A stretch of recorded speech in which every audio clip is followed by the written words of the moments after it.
बड़ी खबर आपको हम बता दें, सलीम खान का मेडिकल बुलेटिन जारी कर दिया गया है। बड़ी खबर इस वक्त हम आपको बता रहे हैं, सलीम खान इस वक्त अस्पताल में भर्ती है। लीलावती अस्पताल में उनका लगातार इलाज जारी है और अब अस्पताल की तरफ से मेडिकल बुलेटिन जारी कर दिया गया है। हालांकि इसके पहले डॉक्टर्स की तरफ से यह कहा गया था कि उनकी स्थिति गंभीर है लेकिन स्थिर बनी हुई है। It was not that he was critical as you all have said on various channels. We did the investigations that were required, and today we have done a small procedure on him. I will not go into the details of the procedure. The procedure was performed by Dr. Nitin Dange, who is a neurosurgeon, and the procedure that was performed is called as DSA. You are very good at being Dr. Googleshwar, so you all can see that. The procedure has been accomplished. He is fine, he is stable. He is being shifted to the ICU, and by tomorrow I think we will get him off the ventilator. All in all, he is doing quite well. Age is a factor, we understand. That is why the process of recovery takes a little time.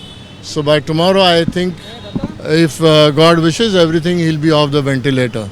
I'll give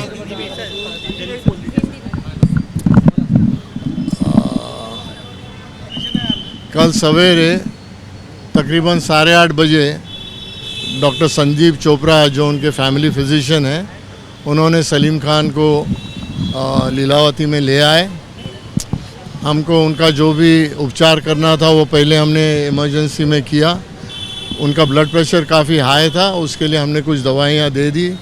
उसके बाद हमने देखा कि उनको intensive care में observation की ज़रूरत है, तो हमने उन्हें आईसीयू में शिफ्ट किया। हमें उनको वेंटिलेटर पे डालना पड़ा क्योंकि हम नहीं चाहते थे कि उनकी तबीयत और ख़राब हो, और हमें कुछ इन्वेस्टिगेशंस करने थे। वो हमने वेंटिलेटर पे डालने के बाद हमने वो इन्वेस्टिगेशंस किए, जैसे एमआरआई है, सीटी स्कैन है, ब्लड टेस्ट वगैरह जो हैं वो। आज सवेरे हमने उनके ऊपर एक प्रोसीजर किया है, विच वॉज जो डॉक्टर नितिन डांगे न्यूरोसर्जन है उन्होंने किया है, जिसका नाम है DSA।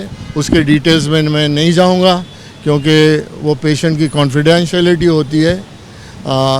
फैमिली ने जो कुछ कहा है हमसे कहने के लिए, हम उतना कह रहे हैं। अब उनको वापस आईसीयू में हम शिफ्ट किए हैं। प्रोसीजर वॉज सक्सेसफुल, और हो सकता है कुछ देर में या कल सवेरे तक हम उनको वेंटिलेटर से हटाएंगे। डॉक्टर नितिन डांगे ने प्रोसीजर किया। दूसरे डॉक्टर्स जो इन्वॉल्व थे, उनका नाम है डॉक्टर अजीत मेनन, जो कार्डियोलॉजिस्ट हैं, डॉक्टर विनय चौहान न्यूरोलॉजिस्ट हैं, डॉक्टर कीर्ति उपाध्याय जो नेफ्रोलॉजिस्ट हैं, मेरे कलीग जो हैं डॉक्टर विनीत अहलूवालिया। हम सब ने मिलके जो कुछ भी उनके लिए अच्छा करना था वो हम कर पाए हैं। और medical director doctor colonel Verma हैं, वो आपको बाकी के डिटेल्स बताएंगे।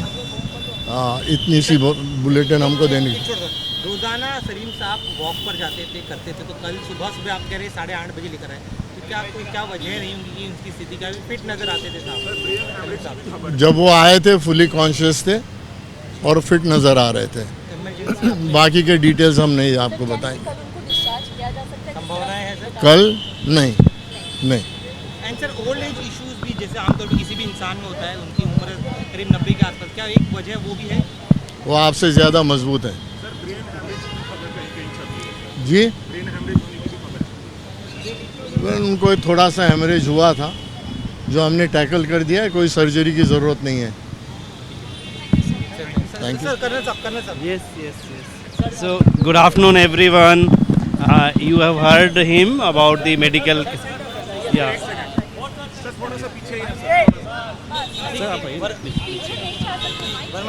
So you have heard about his medical condition, Mr. Khan. About the clinical services, Leelavati Hospital is known for prompt response. He was brought to the casualty yesterday around 8:30, 9 o'clock, and all the team, including the senior consultants, they rushed to the spot, and we tried to manage everything in a very recorded time. All the investigations were promptly done, and he was taken up to the ICU for तो doctors के द्वारा ये कहा गया है कि उनकी स्थिति अब स्थिर है और कल उन्हें वेंटिलेटर से शिफ्ट भी कर दिया जाएगा। जो भी अपडेट होगा एबीपी न्यूज आगे आप तक पहुंचाता रहेगा।